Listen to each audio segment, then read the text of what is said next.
Bom dia, boa tarde, boa noite, investidor. Sejam todos muito bem-vindos ao canal. Meu nome é Felipe Torres, sou consultor de investimentos CVM e hoje nós vamos analisar os principais pontos do mês de outubro do CPTI-11, o Fundo de Infraestrutura gerido pela Capitânia, mas antes disso convido vocês a lerem aqui embaixo na descrição do vídeo todos os serviços de investimentos que eu ofereço. Venho falando sobre a consultoria de investimentos. Se você tiver interesse que eu monte uma carteira do zero para você ou analise sua carteira de investimentos, ou então até mesmo ter acompanhamento anual comigo para que mensalmente a gente se reúna, me chama no WhatsApp que a gente conversa por lá. Tenho certeza que você vai gostar bastante do resultado que a consultoria pode proporcionar. Convido vocês também a entrarem para o nosso grupo VIP do WhatsApp, se tornando membro da nossa comunidade aqui do YouTube. Para isso basta você clicar no botão aqui embaixo tornar-se membro, ou então na descrição do vídeo você vai encontrar um link para você poder fazer seu cadastro. Na descrição do vídeo também você vai encontrar todos os benefícios que os membros possuem. Tenho certeza que o nosso grupo pode agregar muito conhecimento na sua vida de investidor. Convido vocês também a entrarem para o nosso grupo aberto do Telegram. Aqui embaixo na descrição do vídeo você vai encontrar o link. E por fim, não deixe de conhecer o meu livro Renda Passiva, O Caminho para a Liberdade Financeira. O link está aqui embaixo na descrição do vídeo. Lá no site do livro deixei algumas páginas disponíveis para vocês poderem ver a linguagem que foi utilizada, uma linguagem super acessível justamente para poder democratizar a educação financeira para o maior número de pessoas possível. Lembrando que tanto o meu livro quanto a consultoria avulsa estão na Black November até o final de novembro. Os preços estão bem interessantes. Feitos avisos, vamos lá para os principais pontos do mês de outubro do CPTI-11. No final do mês de outubro, a cota patrimonial estava em R$ 96,52. Hoje, quando eu estou gravando, ele está sendo negociado próximo ali de R$ 85,90. Então está com um deságio bastante grande para a cota patrimonial. O fundo atualmente está com patrimônio líquido de R$ 1.325 bilhões. A última distribuição do fundo foi de R$ 1 por cota. Em outubro, a média diária de negociação foi de R$ 3.700.000, uma boa liquidez, e a quantidade de cotistas está em 41.244 investidores.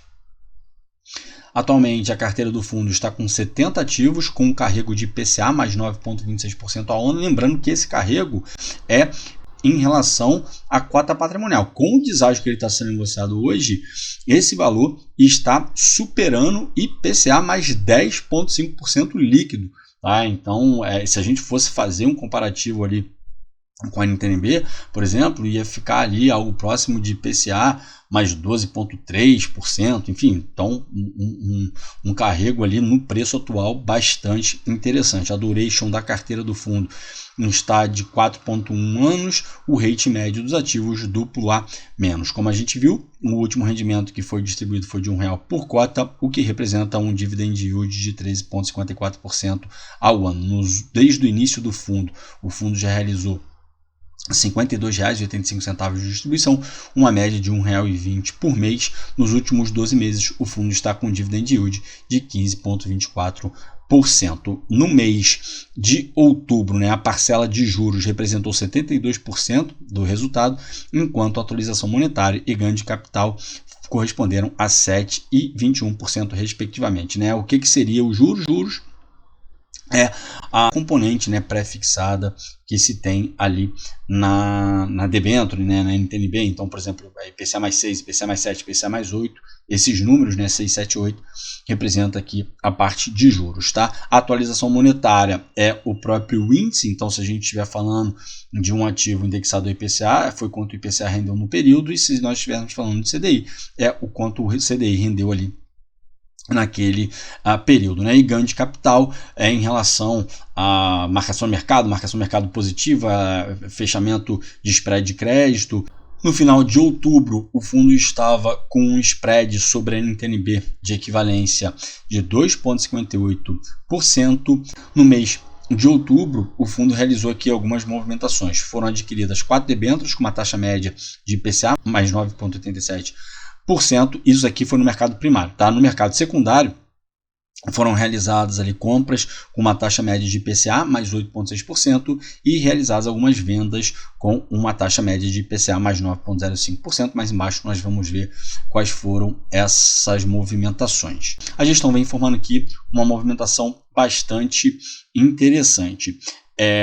O fundo passou por uma emissão há alguns meses, e aí toda vez que o fundo passa por uma emissão, ele tem um prazo para ficar enquadrado dentro da regra legal ali, né, de enquadramento de que a lei obriga, né? Então, até 6 meses o fundo pode estar alocado da forma que ele quiser, mas a partir de 6 meses ele tem que estar 67%, pelo menos 67% alocado em ativos incentivados, tá? E aí agora, né, está se encerrando esse prazo ali desses 6 meses e o fundo precisa estar enquadrado. E só para vocês poderem entender, né, toda vez que o fundo faz uma emissão, é criado um fundo master. Tanto é que, se vocês forem ver, os fundos de infraestrutura são fundos de investimento em cotas de fundos.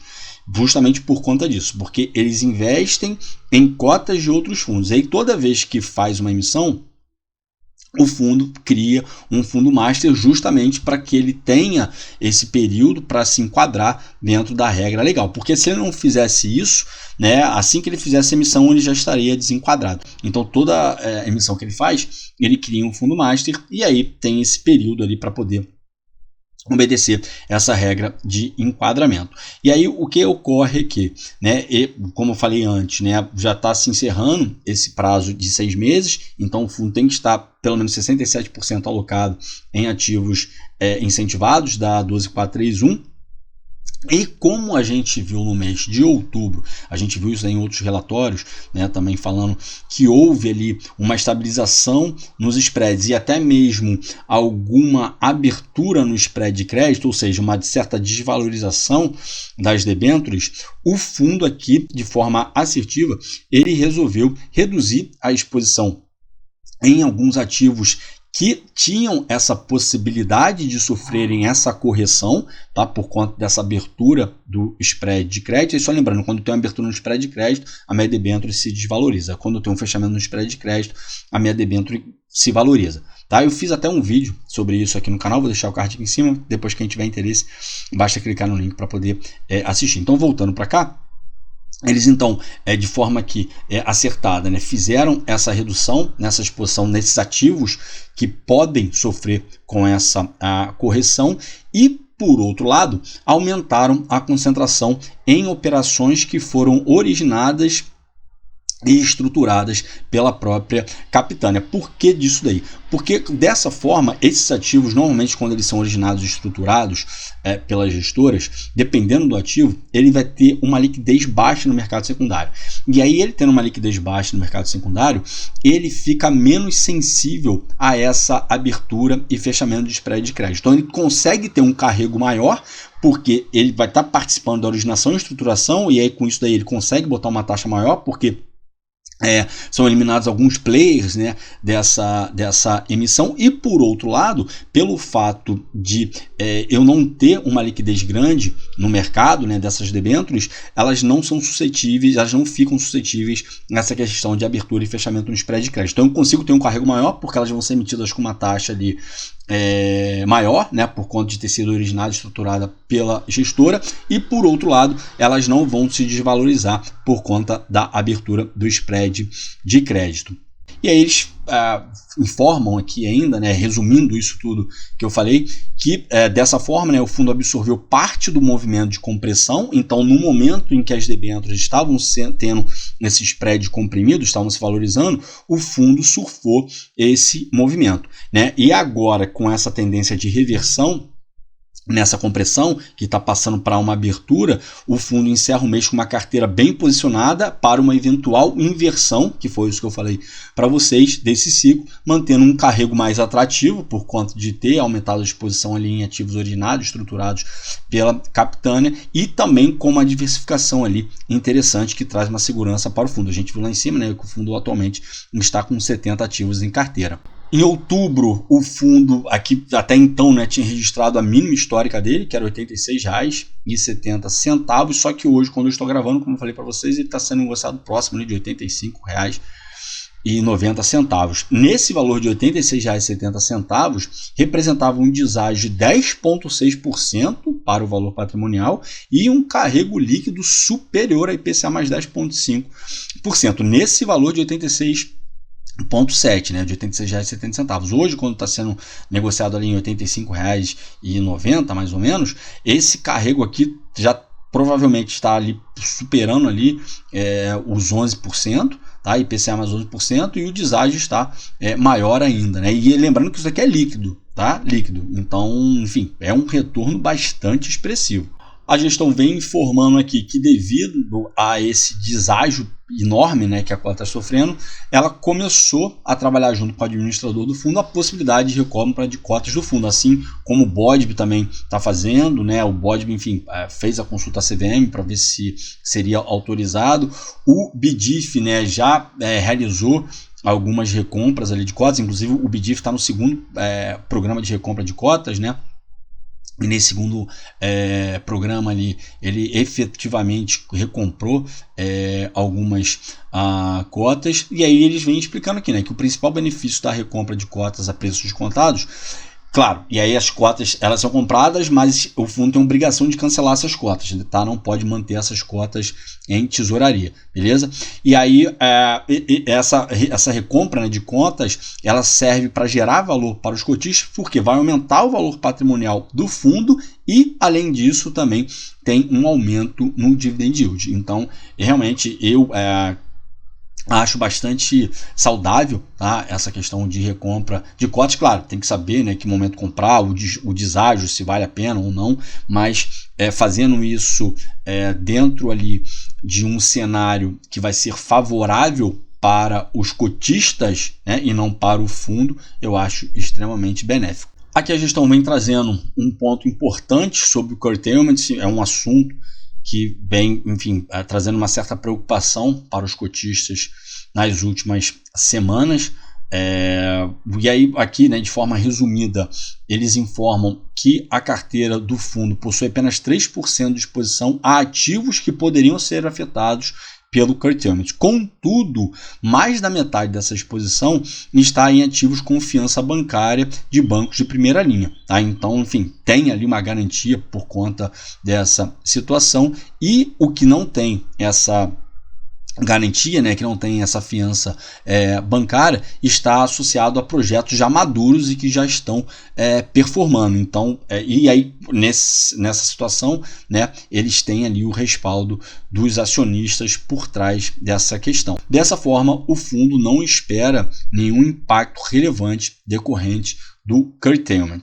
Aqui a gestão vem informando, né, sobre, enfim, o momento atual pelo qual nós estamos passando, essa questão fiscal, a abertura na curva de juros. Então eles vêm falando aqui, né, que foi observada uma abertura na NTNB com duration equivalente à do fundo aqui, que passou de 5,22% em dezembro de 2023 para 6,92% agora no fechamento de outubro, ou seja, um aumento ali de 1,7%, que é um aumento muito grande nessa NTNB, tá? Só que, enfim, aí o fundo vem trazendo aqui, né? Embora isso daí tenha trago num primeiro momento uma variação negativa para o valor patrimonial do fundo, o lado positivo é que aumentou o carrego da carteira, que atingiu em outubro ali uma marca de IPCA mais 9,26%. Lembrando que esse carrego é no valor patrimonial do fundo, né? A gente viu lá em cima que, com o deságio que ele está sendo negociado, esse carrego ali já está superando IPCA mais 11%. Tá? E aí, por que disso aqui, né? Vamos imaginar o seguinte: uma debênture, ela foi emitida com uma taxa, com um spread de 2% sobre a NTNB. Tá? Então ela tem ali uma sobretaxa de 2% para aquela NTNB com a mesma duration. Quando eu tenho uma abertura na curva de juros, né, e aí nesse exemplo aqui que a gente deu, né, aqui do fundo, né, que passou de 5,22% para 6,92%, se eu tenho uma debênture que tem 2% de spread, essa debênture vai estar sendo negociada a IPCA mais 8,92%. Então, quando o fundo compra uma debênture com essas características, né, por exemplo, teve uma abertura na curva de juros, o fundo foi lá, comprou essa debênture com essa taxa de 2%, né, com esse spread de 2%, e ele vai estar colocando uma debênture para dentro da carteira dele com uma taxa de IPCA mais 8,92%. Vamos imaginar que esse spread fosse de 3%, né? Seria ali uma debênture com uma taxa de IPCA mais 9,92%. Então, quando ele compra esses ativos, apesar do fundo ele sofrer uma marcação negativa por conta das debêntures que já estão dentro do portfólio do fundo, mas as novas debêntures que são adquiridas, elas conseguem ser adquiridas com uma taxa maior, justamente por conta dessa abertura que está ocorrendo na taxa de juros. Então, por um lado é ruim, porque eu tenho uma desvalorização da cota patrimonial do fundo, mas no longo prazo, para a questão de carrego, é interessante porque eu consigo aumentar a minha taxa de carrego ali do fundo, né? Aqui nós temos as últimas distribuições realizadas pelo fundo, então desde maio de 2024 o fundo vem mantendo essa distribuição de R$1 por cota. Aqui o fundo vem trazendo uma informação interessante. Atualmente o fundo está com 16,4% alocado em CDI, em ativos ali indexados ao CDI, que são debêntures simples, tá? Não são debêntures incentivadas, e 83,65% alocado em IPCA. E aí o fundo vem informando que ele não realiza hedge, mas apesar de não realizar o hedge, né, o hedge como ocorre ali com o CDI 11, com o IFRI 11, com o GIM, com o SNID, com o BINC 11, que é o fundo novo da Bradesco, ele tem pelo menos ali 15%, né? Ele pretende ficar com pelo menos 15% em debêntures indexadas ao CDI por conta das regras, né, de enquadramento, porque o que ocorre é o seguinte: pela 12431, as debêntures incentivadas, elas têm que ser emitidas indexadas ao IPCA, se tiver algum indexador. E o fundo, né, por regra de enquadramento, depois de 2 anos, ele tem a obrigação de estar alocado com pelo menos 85% em debêntures incentivadas. Então, se ele tem essa obrigação, então pelo menos 85% da carteira do fundo tem que estar alocado em ativos indexados ao IPCA, tá? E os outros 15%, enfim, pode alocar ali da forma que o fundo achar melhor, e aí é o que ele está fazendo aqui. Aqui nós temos a exposição por segmento. Então, 19,7% geração, 19,6% em rodovias, é uma exposição muito alta em rodovias, 18,6% em telecomunicação, também é uma exposição alta em telecomunicação, 18% saneamento básico, 6,1% portos, 4,7% no setor sucroalcooleiro, né, açúcar e álcool, 4,5% óleo e gás, depois vai reduzindo até chegar em 0,7% em transmissão. A gente vê que é uma carteira que está mais concentrada em setores menos previsíveis, né? A parte de rodovias, a parte de telecomunicação. Aqui nós temos a concentração por rating, então boa parte da carteira está alocada em ativos com rating A. A gente viu lá em cima que o rating médio ponderado da carteira aqui é duplo A-, né? Possui uma pequena posição, 5,99% em ativos BBB+, uma pequena concentração aqui em BBB, 2,51%, e uma pequena concentração aqui, 2,76%, no CCC+, que são as debêntures da Oxy, que são as mesmas debêntures que deram problema ali no XPID. E ainda possui 19,7%, né, em ativos que não possuem rating. Aqui nós temos a exposição por devedor, então a maior concentração seria aqui na Codesa, com 3,77%, seguida pela Brasil Tecpar, 3,42%, e a terceira maior aqui na BR Vias Holding, 3,09%. Depois vai reduzindo até chegar aqui na 2W Energia com 0,04%. Aqui nós temos o portfólio do fundo, então como a gente viu atualmente o portfólio do fundo já está bastante diversificado, né? 70 ativos em carteira, a maior posição é aqui na Codesa, que é no segmento de portos, né, que representa, como a gente viu, 3,77% do patrimônio líquido do fundo, não possui rating e que tem uma taxa equivalente a IPCA mais 12,31%. A segunda maior posição é nessa debênture aqui da BR Vias Holding, no setor de rodovias, né, que representa 3,09% do patrimônio líquido do fundo, rating A, tem uma taxa de IPCA mais 9,62%. Depois que a gente vai interesse, basta acessar o relatório do fundo para poder ver aqui todos os ativos de forma detalhada, ou então dar um pause aqui no vídeo para poder ver os ativos que compõem a carteira do fundo. Aqui nós temos as movimentações, né, no mês de outubro. Então, no primário, né, foram adquiridas 2 debêntures, uma no setor de geração, outra no setor de saneamento básico, com uma taxa média de 9,87%, o que equivale a um spread de 3,57% da NTNB de equivalência. Tá? No secundário, foram realizadas algumas movimentações, aqui 1, 2, 3, 4, 5, 6, 7, 8, 0,89 movimentações, com uma taxa média de IPCA mais 8,51%, o que equivale a um spread de 1,79%. E aí foi aqui no setor açúcar e álcool, transmissão, saneamento básico, rodovias, portos, óleo e gás, iluminação pública, geração e telecomunicação. Ao todo, o fundo no mês de outubro realizou compras ali no valor de 388 milhões de reais e 531 mil. 354 milhões no mercado secundário e 24 milhões no mercado primário. Já na parte de venda, no mês de outubro, o fundo realizou ali 390 milhões de reais em vendas, tá? E aí com uma taxa média aqui, né, de IPCA mais 9,05%, que representa um spread de 2,37%. E aí nós vimos aqui que foram vendas no setor de transmissão, saneamento básico, rodovias, óleo e gás, geração, telecomunicação, apoio marítimo, distribuição, extrativismo e no setor industrial. Essas foram movimentações do fundo no mês de outubro. E para finalizar, aqui nós temos a rentabilidade do fundo, né? Então a rentabilidade a mercado no mês de outubro, já contando o reinvestimento dos dividendos, foi de menos 5,1% contra menos 0,7% do IMAB, menos 0,3% do IDA-IPCA, que é o índice de debêntures da Ambima em debêntures de infraestrutura, né? Indexadas exclusivamente ali ao IPCA, e o CDI no mesmo período teve um retorno de 0,9%. Desde a saída do lock-up do fundo, quando as cotas começaram a ser negociadas na bolsa, né, a cota mercado já ajustada, ou seja, com os rendimentos, teve um rendimento de 46,8%. Se a gente levar em consideração o gross up do imposto de renda, representa 55%, contra 24,8% do IMAB, 34,4% do IDA-IPCA infraestrutura e 43,6% do CDI. Bom, para hoje era isso. Espero que vocês tenham gostado do vídeo de hoje. Se tiverem gostado, peço para que, por favor, deixem seu like, se inscrevam no canal, não deixem de ativar o sininho para que vocês recebam as notificações dos vídeos, são postados aqui diariamente.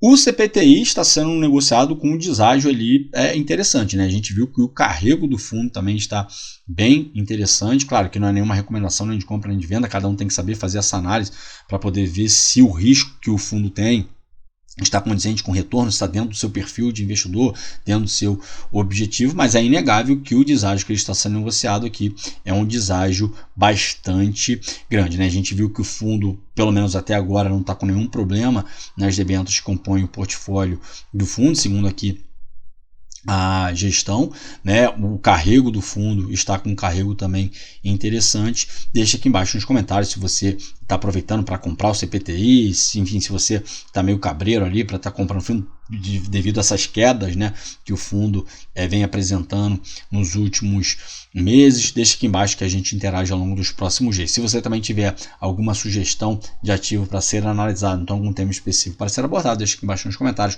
porque certamente será atendido. Qualquer feedback que você tenha, elogio ou crítica, também, por favor, deixa aqui embaixo nos comentários, porque ajuda muito a melhorar a qualidade do canal. O meu muito obrigado a todos vocês que ficaram comigo até aqui. Desejo a todos bons investimentos e até a próxima.